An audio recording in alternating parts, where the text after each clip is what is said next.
Salut Nicolas, est-ce que tu peux te présenter et nous dire ce qui t'a amené vers l'APA?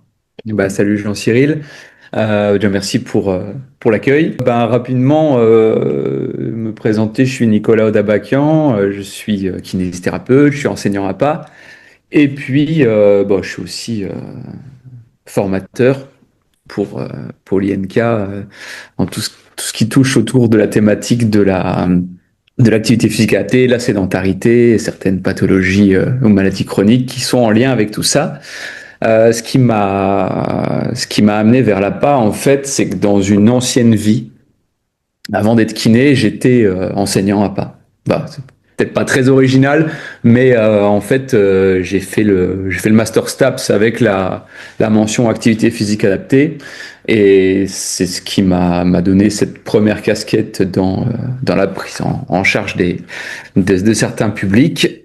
Et ensuite, j'ai basculé chez les kinésithérapeutes sur la formation initiale, ce qui fait que maintenant, j'ai les deux casquettes qui me permettent de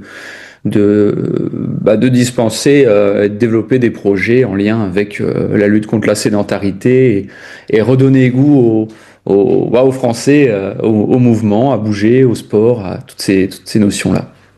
Et toi, c'est quelle fibre qui t'a poussé à aller vers l'APA plutôt que vers la muscu ou vers au saut à la perche, je sais pas quoi d'autre.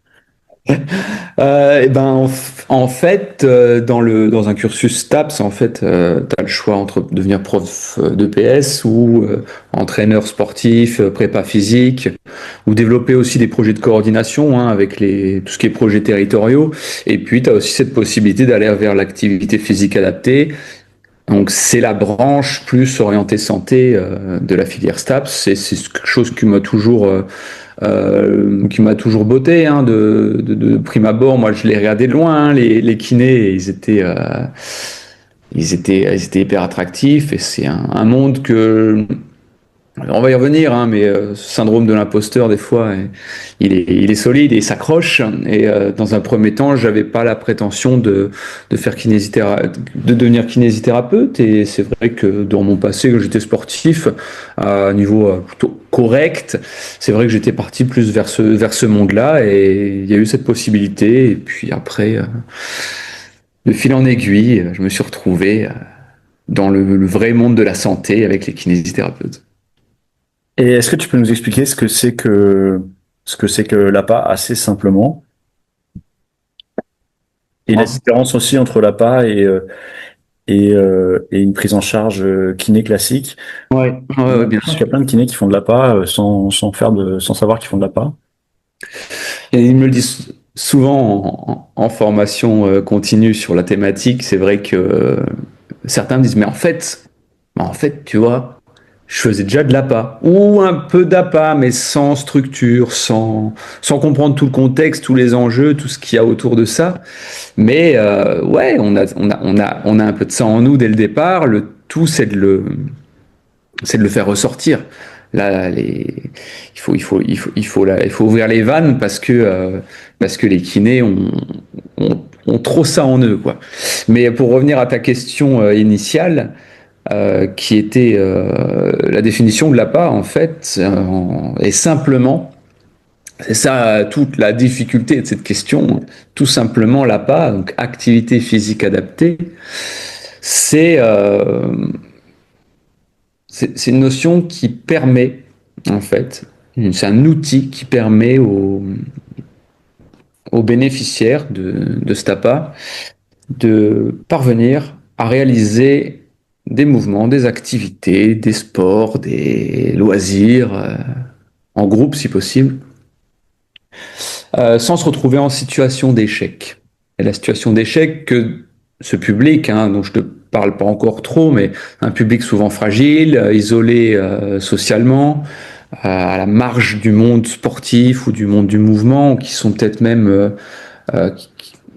ouais, qui sont fâchés avec cet environnement-là, c'est les remettre sur un tremplin qui les réconcilie avec avec le mouvement. Avec le mouvement. Alors, ça peut être de l'activité physique, ça peut être du sport, ça peut être même de la compétition à moyen ou long terme, pourquoi pas. Le tout, c'est de retrouver du mouvement.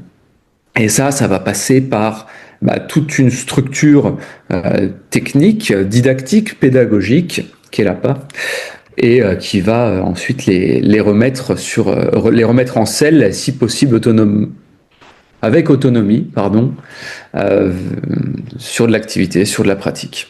Ça, c'est la définition de l'APA. Simplement, si on peut aller plus loin, tu vois, des fois, toi, moi, je te juge pas, hein, je sais que t'es un grand sportif aussi, Jean-Cyril, mais il arrive des fois, tu pratiques une activité et tu n'y arrives pas.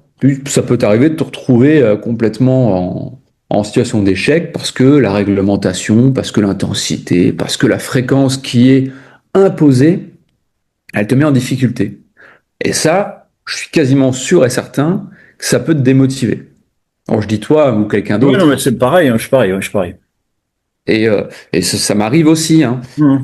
que dire la société, dans certaines activités, elle te bloque, elle t'oblige à être dans des normes et cocher toutes les cases pour que l'activité soit bien réalisée.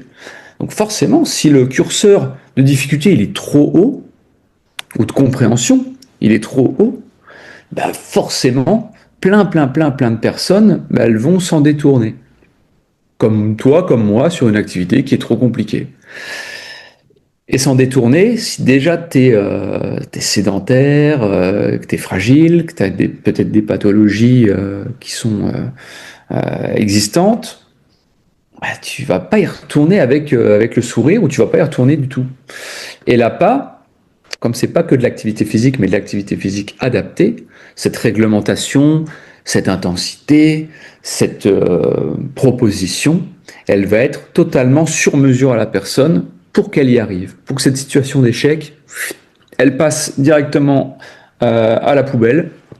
Et ça, quand tu réussis quelque chose, quand je réussis quelque chose, quand tu réussis quelque chose, quand la population réussit quelque chose, elle est motivée, elle est volontaire et elle s'implique, elle s'investit. Et c'est que comme ça, en fait, c'est par cet outil d'adaptation que tu vas réconcilier les gens avec le mouvement. Et réconcilier les gens avec le mouvement, c'est sauver des vies, hein, clairement. C'est assez touchant. Qu'est-ce que toi, ça t'apporte de faire de l'APA? Et ah oui, non, mais j'avais une question, je l'ai pas noté. Mais est-ce que les kinés, ils savent ce que c'est que l'APA? Ben, j'espère. Maintenant que j'espère, c'est vrai que on m'a offert une belle tribune en me proposant d'apporter des formations sur la thématique. Merci l'INK, hein, pour vous en parler. Mais disons qu'en formation initiale maintenant, depuis la réingénierie et la nouvelle réforme, hein, et le passage aux 4 années, il y a une sensibilisation à l'activité physique adaptée normalement dans la formation en dernière année. Maintenant, elle est brève, hein. On connaît les contenus des années de formation initiale sont très très denses. C'est sûr qu'on va pas s'étaler non plus. Donc il y a une sensibilité, les gens savent que ça existe, enfin les confrères et consoeurs savent que ça existe. Maintenant, est-ce qu'ils approfondissent ça? Pas forcément. Alors on travaille hein, beaucoup là-dessus, que ce soit avec le syndicat, avec l'URPS. Je sais que même l'ordre des kinés a beaucoup communiqué dessus aussi. Le kinésithérapeute est légitime pour faire de l'activité physique adaptée. Il peut le proposer dans son sanctuaire, dans son cabinet ou en dehors. Mais comment ça marche? Des fois, c'est ce qui manque, la compréhension du mécanisme de l'APA pour le mettre en place. Et il me semble que tu m'avais posé une autre question aussi sur la définition. Il y avait autre chose. Bon, en fait, oui, j'ai raté déjà ce que je. Comment on devient, je sais pas si on dit formateur, animateur, comment on fait de l'APA dans sa pratique professionnelle? Il faut être kiné et après aussi, qu'est-ce que ça t'apporte? En fait, on appelle ça un enseignant en activité physique adaptée pour le titre STAPS, mention activité physique adaptée. Maintenant, quand on est kinésithérapeute, on pourrait dire qu'on est kinésithérapeute en activité physique adaptée. On pourrait dire qu'on est juste kinésithérapeute. On pourrait dire qu'on est enseignant en activité physique adaptée. C'est difficile de mettre un nom, vraiment une terminologie sur le titre. parce que dans notre travail, on reste kinésithérapeute et l'outil de l'APA, donc c'est juste un outil, c'est quelque chose qu'on sort de la boîte, hein, Hmm. notre boîte à outils. Cet outil, on peut le proposer à nos patients bénéficiaires. Euh, Comment on le fait? Bah déjà, il faut avoir idéalement, c'est bien de la demander, hein, c'est la carte d'éducateur sportif. En fait, le kinésithérapeute, de par son diplôme, euh, est éligible à la carte d'éducateur sportif, ce qui lui permet ensuite de faire des prestations sportives, des coachings, des animations de groupe. Ça, il peut le faire. Donc cette carte-là, il faut la demander à la Drages, hein, c'est Jeunesse et Sport, et on y est éligible pour 5 ans. Donc si on a cette carte-là, même si on l'a pas, on peut le faire, mais c'est mieux de la demander. C'est quelque chose qui nous est proposé. Prenons-la, prenons cette carte. Ensuite, si on veut faire de l'APA, il y a une chose essentielle qu'il faut savoir, c'est que l'activité physique adaptée est une proposition qui se fait hors nomenclature. C'est-à-dire qu'elle n'est pas cotée dans les actes de la NGAP, il n'y a pas la convention actuelle avec la Caisse primaire d'assurance maladie ne donne pas un droit de remboursement, de prise en charge des séances d'APA. Ça, c'est une chose essentielle qu'il faut savoir.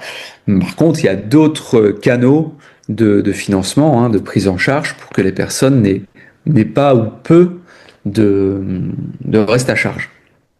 Ça peut passer par les mutuelles, hein, les complémentaires santé qui de plus en plus s'ouvrent au monde du sport santé. Le sport santé, hein, c'est vraiment un environnement plus global dans lequel on peut trouver l'activité physique adaptée, hein. Le sport santé, c'est beaucoup plus large. Donc les mutuelles sont très ouvertes à ça maintenant, hein. Elles proposent, il y a des listings, hein, que vous pouvez trouver qui montrent la générosité des complémentaires santé, bien sûr, sous couvert de souscrire, hein, les complémentaires santé. Et à côté de ça, il y a aussi d'autres possibilités qui sont les dispositifs sport santé. Donc c'est des dispositifs régionaux, départementaux, voire de, de communautés urbaines qui peuvent aussi proposer. Donc ça, c'est des subventions qui sont publiques, hein, à quasi 100%, qui sortent de terre de plus en plus, hein, qui viennent mailler tout le territoire français, que ce soit sur l'Hexagone ou dans les Outre-mer. Les dispositifs sport santé permettent donc à des bénéficiaires, à certains publics, de participer à des séances d'activité physique adaptée, d'avoir des bilans d'activité physique adaptée. Et le but, c'est clairement ce qu'on disait au départ, hein, c'est de remettre en selle ces personnes-là, les réconcilier avec le mouvement, pour qu'ensuite, après un certain nombre de séances, ils puissent de manière autonome continuer à pratiquer. Et là, ça passera peut-être par leurs fonds propres, mais en tout cas, on leur a redonné l'envie de faire. Et sur mon territoire, on a développé un dispositif à l'échelle départementale qui, voilà, à titre vraiment d'indication comme ça, prend 10 séances, permet à des bénéficiaires de participer sur 10 séances d'activité physique adaptée et d'avoir un bilan médico-sportif, un bilan d'APA également pour savoir où ils en sont. Et une fois que les 10 séances sont faites, eh ben, ces personnes sont orientées, fléchées vers des associations, des clubs, des fédérations sportives ou associatifs libres, hein, pour qu'ils continuent à pratiquer de l'activité, du mouvement ou du sport. Et Voilà. c'est génial. Moi, ça va, moi, on s'en fout de mon avis, mais c'est vrai que c'est un vrai sujet qui est Vraiment. public et on en reparle normalement après. Qu'est-ce que tu fais quand tu fais un bilan à pas et qu'est-ce que tu évalues? C'est bien, on en parlait là justement du bilan APA ou bilan médico-sportif. Il s'appelait comme ça au départ. Euh, par, euh, Par trivialité, on parle de bilan APA. Le bilan APA, il faut savoir qu'il est partagé, hein, par d'autres professionnels, des professionnels de santé ou des professionnels du monde du sport. Hein, je t'en parlais avec la formation que j'avais fait auparavant. Dans le bilan APA, il y a une partie qui est narrative et une partie qui est pratique. La partie narrative, ça va être essentiellement des questionnaires ou des évaluations, mais plus assez subjectives de par le discours de la personne, et puis de l'entretien motivationnel. Donc dans ces questionnaires-là, on va évaluer le niveau d'activité physique initiale de la personne à l'instant T, son niveau de sédentarité aussi, mais aussi, et ça j'aime beaucoup, c'est son niveau de motivation. Ça, on arrive à le quantifier aussi. Et puis, il y a toute la partie entretien motivationnel. L'entretien motivationnel, c'est aussi une technique pour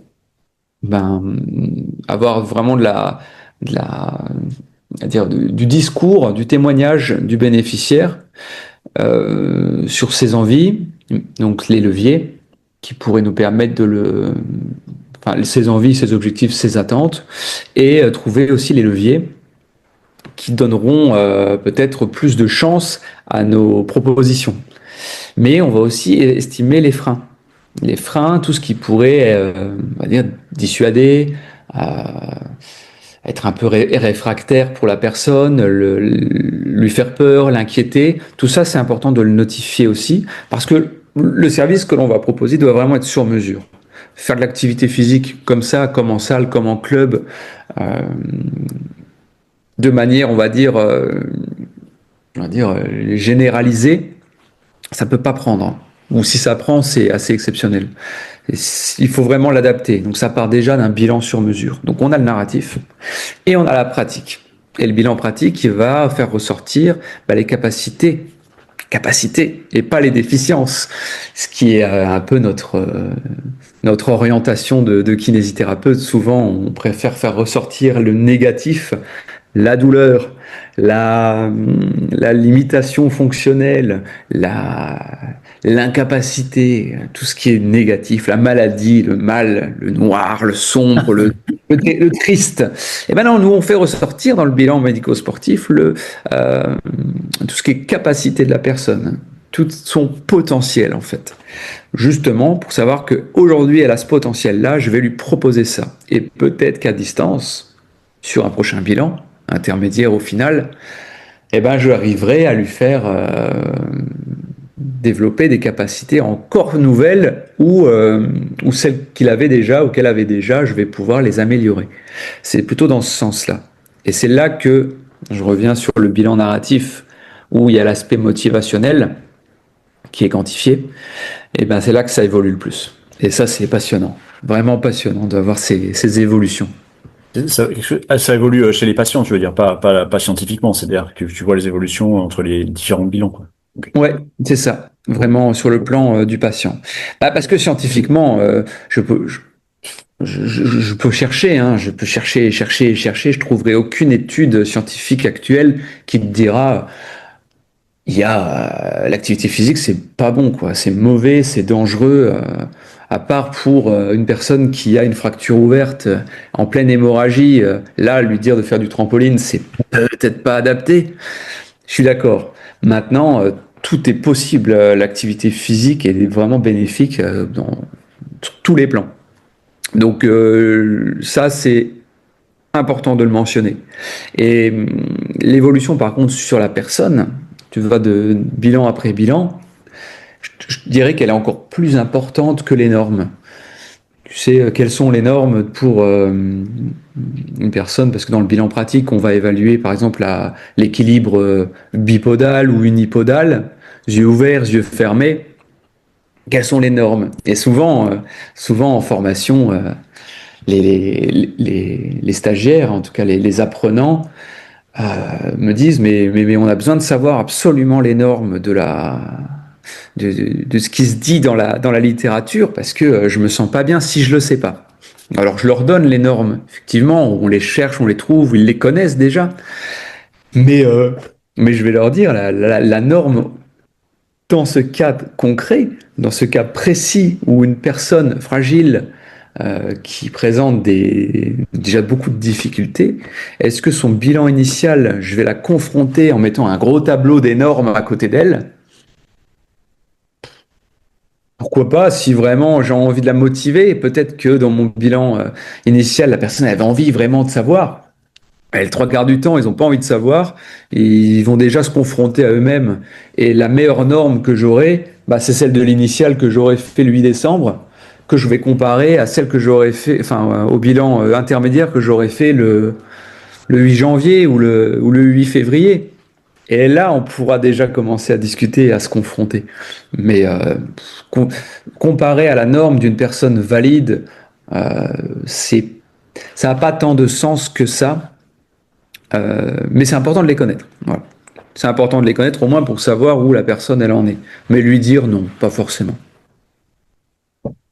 Euh, Qu'est-ce que tu as comme, comme patient? Des gens âgés, des gens blessés, des gens en surcharge, des gens sédentaires? T'as des enfants? Alors, c'est une excellente question en termes de public que je peux recevoir quand je propose de l'activité physique adaptée. Il faut savoir qu'en 2016, dans la loi de modernisation de l'activité physique en France, c'était vraiment fléché l'activité physique adaptée vers les publics souffrant d'affections longue durée.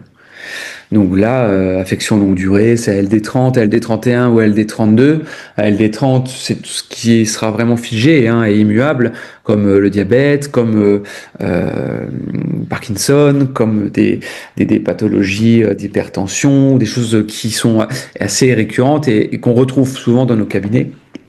LD31, LD32, vraiment, c'est assez spécial. C'est quand il y a une adjonction de plusieurs pathologies qui peuvent devenir invalidantes sur une longue durée. Et à LD31, là, on sera plus sur des pathologies qui ne sont pas figées dans le temps, mais qui peuvent devenir invalidantes. Hein. Donc là, on pourrait parler vraiment des ulcères récidivants. L'endométriose, par exemple, elle est fléchée vers ça. Donc c'était ces publics-là au départ. Donc quand on a démarré, c'était surtout des publics diabétiques, des publics avec des, des scléroses en plaques, des affections longue durée. Ensuite, il y a une ouverture en 2022 sur l'obésité, les personnes qui souffrent d'obésité, et à l'époque on parlait d'IMC supérieur à 30. Ça a évolué récemment, on pourra en reparler sur une autre rencontre, je pense. Mais ça s'est ouvert vraiment vers obésité et pathologie chronique. Pathologie chronique ne veut pas toujours dire ALD.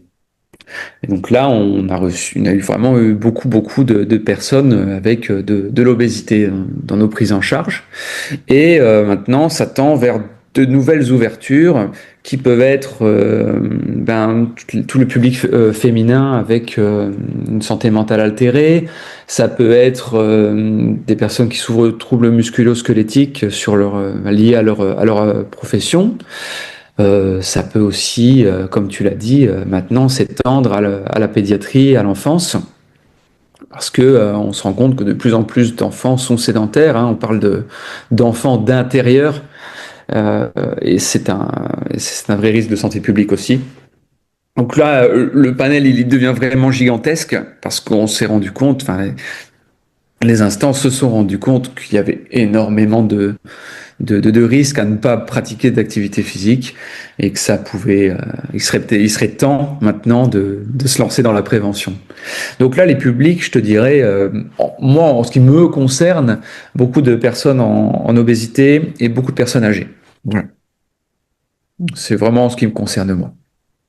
À quelle fréquence tu fais des bilans et quel type de progrès t'observes au fil des bilans? Euh, je fais un bilan initial hein, à chaque fois. C'est ce qui est demandé par les dispositifs, hein, de toute manière, puisque sur notre territoire, il y a des dispositifs sport santé. Donc des bilans initiaux, ça c'est réalisé. Et ensuite, à moyen terme, toujours un intermédiaire qui se fera en règle générale, hein, je te donne vraiment une fourchette, euh, un mois et demi après le lancement. Parce que quand on fait de l'activité physique adaptée avec des personnes fragiles, il faut savoir que c'est une séance par semaine hein. Vraiment, on va pas au-delà au départ en tout cas. Euh, Surcharger quelqu'un, comme toi ou moi là, si on va faire une séance de muscu hyper chargée alors que on n'en a pas fait depuis, je sais pas, depuis 6 mois, et qu'on nous dit bah demain on en refait une, après-demain on en refait une, et après-demain on en refait une, on va chercher un mot d'excuse, hein. C'est sûr et certain, parce qu'on n'est pas métaboliquement encore affûté pour. Et bah là, c'est la même chose, hein. Surtout que là, on part d'un peu plus loin encore. C'est pas que 6 mois, c'est peut-être 50 ans, hein. Donc, ça fait loin. Donc voilà, on décale un intermédiaire au bout d'un mois et demi à peu près, un mois et demi, pour voir si il y a une évolution, il y a une amélioration, et inversement. S'il y a une personne qui est de moins en moins motivée, qui a une estime d'elle-même qui est pareille ou moins bonne, ou bien qu'elle a envie de nous dire dans du motivationnel, hein, de l'entretien motivationnel, bah là je suis désolé Nico, hein, mais tu te trompes complètement dans ce que tu me proposes. Moi je t'ai dit que j'étais fan de jeux de ballon, t'imagines un truc, hein, et là tu me proposes que des séances de tir à l'arc. C'est faux, quoi. Moi, je t'avais parlé de ça, tu m'as pas du tout fait sur mesure le process. Là, ça permet de réguler et de corriger le tir. Il faut être humble, hein, dans l'activité physique adaptée. Des fois, une personne va te dire qu'elle est absolument fan de tout ce qui est activité d'extérieur. Donc toi, tu vas partir sur ça pendant 3, 4, 5 séances, et au final, elle va dire, en fait, je déteste. En fait, c'est vraiment pas du tout mon truc. Et tu te dis, bah, c'est bien d'en parler, c'est bien de me le dire. Et ben, on va corriger ça. Mais se rendre compte peut-être à distance, puisqu'ils n'ont pas beaucoup d'expérience par le passé. Et après, ben, un bilan final, dès lors que bah, soit j'estime que le parcours, en fait, le tremplin est atteint, ou que le dispositif a fini d'indemniser, de prendre en charge, et que c'est le moment pour la personne de voler de ses propres ailes. Et ben là, je fais un bilan final qui sera utile pour le médecin prescripteur à la base, et aussi utile pour le bénéficiaire parce qu'il sait où il en est pour sa pratique autonome. Ça demande beaucoup de psychologie comme profession, beaucoup d'empathie. Ça demande beaucoup de qualité humaine, non? Totalement, ouais. Totalement. T'es avec des publics qui sont à fleur de peau, hein, qui sont avec une estime d'eux-mêmes qui est rarement à 100%, qui est vraiment au ras des pâquerettes, hein. Là, d'expérience, vraiment, quand tu fais les bilans narratifs au départ sur l'estime de soi, l'échelle d'estime de soi, elle est vraiment basse, hein. Elle est vraiment basse et pas, je dirais pas du tout à juste titre, hein, mais les gens ont une vision d'eux-mêmes qui est très très négative et parce que toute leur vie ils ont été, on va dire, rabaissés, et toute leur vie ils ont été et ça date peut-être de l'EPS, hein, au collège ou au lycée, où c'était les derniers à la table de tennis de table et jamais ils sont montés à la première table. Tu vois, déjà ça, c'est traumatisant. C'est le dernier qui était, c'est le dernier qui était sélectionné, tu sais, quand tu fais l'équipe de volley, je fais les deux chefs d'équipe, et vous choisissez vos coéquipiers. Et Personne puis, n'en veut. toi, t'es le dernier, t'es là avec ton dernier dossard, même si t'as peut-être même pas de dossard parce qu'ils ont tous été distribués. Et tu te rends compte à quel point c'est traumatisant. C'est traumatisant. Enfin, moi, je comprends beaucoup de gens qui m'ont dit, bah, moi, quand j'ai fini le collège, Dieu merci, c'était fini le PS, quoi. C'était une libération pour moi. Je n'aurais plus jamais à vivre ça. Ou bien les nanas qui se prenaient des balles de volley dans la tronche parce que les garçons, ça les amusait de leur faire mal. C'est aussi des traumatismes. Donc là, Ouais. tu ressors une balle 30 ans plus tard, bah, il y a peut-être encore des palpitants, hein. Et ça a fait des dégâts. Et puis toute la vie, après, un manque de confiance en soi, parce qu'une pathologie chronique, parce que une différence physique, et et comme les codes et les standards du sport sont tellement mis sur un piédestal, jamais ils peuvent se, comment dire, se représenter comme eux. Et ça, c'est aussi, ça fait partie du job de valoriser. Donc ouais, comme tu dis, il y a un gros travail de revalorisation de la personne. Et je dirais pas psychologique parce qu'on n'est pas psychologue, hein, et que chacun doit faire son métier à sa place. Mais effectivement, ouais, il y a un travail de valorisation. Ouais. Ça, c'est évident. Est-ce que tu as eu t'as eu des bonnes surprises dans les progrès, des mauvaises surprises? Est-ce que toi, tu as des trucs à donner pour que ça marche bien? Ah, en règle générale, c'est des bonnes surprises. Ça qui est positif, et ça, il faut le dire aux confrères, aux consoeurs kinés, ça, faut le dire, c'est que du bonheur. Quasiment, quand on a bien mis le curseur au bon endroit, que la situation d'échec, elle a été évitée ou corrigée, ça arrive de proposer un exercice un peu difficile et puis bah, de redescendre le niveau dans la seconde. C'est pas grave, tout c'est pas s'acharner. Ce qui est vraiment les petits trucs que je pourrais vous dire, c'est ce bilan initial que vous allez faire, hein, que vous pouvez retrouver sur le site de l'ONAPS, hein, c'est l'Observatoire national de l'activité physique et de la sédentarité. Donc c'est vraiment les recommandations dans le monde du sport santé et de l'activité physique adaptée, ça vient de l'ONAPS. Donc tous ces bilans dont je te parlais juste avant, hein, ils sont dedans, ils sont référencés. Mais ce bilan de l'estime de soi et ce bilan motivationnel que vous ferez au départ, quand vous allez leur reproposer en intermédiaire ou en finale, vous allez pouvoir les comparer et ça va être une vraie, euh, comment dire, prise de conscience de la personne, du bénéficiaire, du patient, on l'appelle comme on a envie, mais de l'humain en fait, prise de conscience que ils sont capables. En fait, je suis capable. En fait, toute ma vie, je me suis dit, j'étais pas capable. Et ben, regarde, rien que dans ma motivation, dans mon estime de moi, et de par mon bilan pratique, j'ai évolué en positif là. J'ai développé quelque chose, j'ai construit quelque chose, j'ai eu une énergie que j'avais pas avant. Et ça se retrouve sur mon bilan intermédiaire ou mon bilan final. Bah là, maintenant, c'est bon, je suis chaud, je peux y aller, quoi. Je peux aller frapper au club qui est juste à côté de chez moi. J'ai jamais osé le faire. Maintenant, je vais oser. Et c'est comme ça, en fait, qu'on va les convaincre. Mais il faut du concret, il faut des chiffres, il faut des échelles, il faut des évaluations. On doit bilanter.